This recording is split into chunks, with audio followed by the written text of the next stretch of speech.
everyone, welcome to the 4-part series and this Acts course about rest. I get this question quite often. How do you do this all? How do you keep going? How do I stay sharp? How do I, literally live prepared versus get prepared? It all comes to this point in our lives where we have to rest harder than we work. What do you do for fun? I want you to write it down. Get a piece of paper and write it down. What do you do for fun? What is it? Is it golf? Do you snowboard? Do you snowmobile? Do you have hobbies? Do you have things that you just love to do? What do you do for fun? Because so many people can't answer that question. They maybe could at one time, but they can't answer that question when it comes to this. Do you participate in that fun?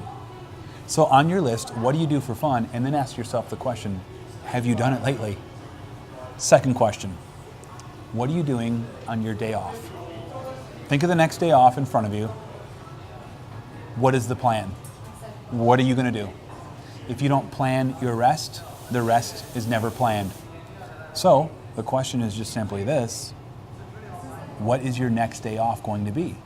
Typically, if you're like me, your days of work have a schedule. You have a plan, a hit list, a to-do list, things you have to accomplish when you work. What does that list look like when you rest? Third question, when is your next vacation?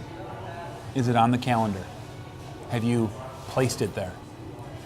And sometimes when we get into these situations about, let's just say, a certain level of economic ability when it comes to vacationing. I'm not talking about when's the next time you're going to Fiji. I'm actually asking just when is the next time you're going to take a break?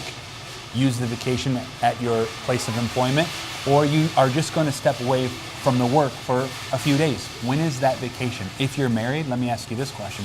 When is the next vacation with your wife? If you don't know, then are you really resting? If you have kids, when is the next vacation with your kids? All of these questions I ask because when we're talking about rest or Sabbath, if you can't tell me what you do for fun and that you've participated in it, if you can't tell me what you do on your days off versus just letting that day off turn into another work day, if you can't tell me when your next vacation is or when you're going to step away with your spouse or your family to reconnect, then my question is this: are you living to work or are you working to live? Which? Are you living to work or are you working to live? How we rest really determines how we work. And if we only work, we never rest. And from that rest, we just lose sight of what we're really designed to do. I've got a hunch that we're not human doings, we're human beings. So I ask those questions because I've had to ask myself those questions. I want to read you a little bit of my diary or my journal of a note that I wrote myself. I've had to ask myself, Eric, why are you doing this work?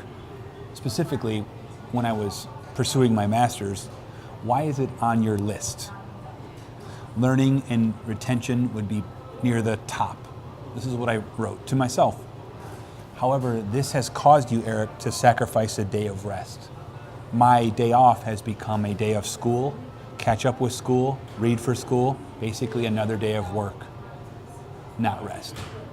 Because of this, all work, all the time, I've lost joy. Eric, you have lost playfulness and become chronically anxious and sort of tied up because you haven't rested.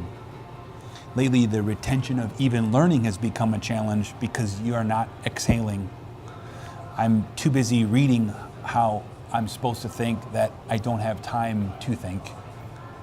School in this part of your life is, in danger of becoming a duty to get it done rather than mastering and retaining what you're to learn. It's also a very sneaky way of allowing me to justify working when I should be resting. And somewhere along the way, Eric, you've misconstrued yourself in thinking that you're doing a good work while trying to become whole. You're being ripped apart. And this is a lie. The pressure has caused you to sacrifice what God has asked you to give yourself, your family, and Himself because He knows that you need it. and that they need it, and he needs it. See, Eric, the Sabbath is not a catch-up day. The Sabbath is not a do Christian work day. The Sabbath should be an exhale and a day without work, a day with healing, a day that you do what recharges you when you allow yourself to breathe a little deeper, where you find yourself in the learning process. And in that process, excluding from work, rest is grabbed a hold of. It's a hard place to live in the polarity of it all, but from rest, it's much different. I wrote that to myself, and what I want you to do is I want you to write a letter to yourself.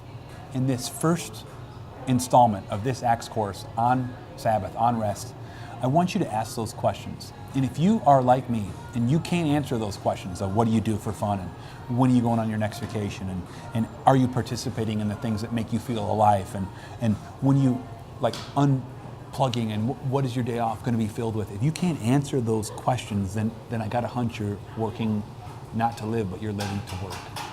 Write yourself the perspective that maybe you need, not me, about this. Think about those things. What is it that is a real actual problem or a real actionable event that's eroding your margin, that's not allowing you to rest? Write that letter and we'll pick up in the next installment of this Acts episode on rest.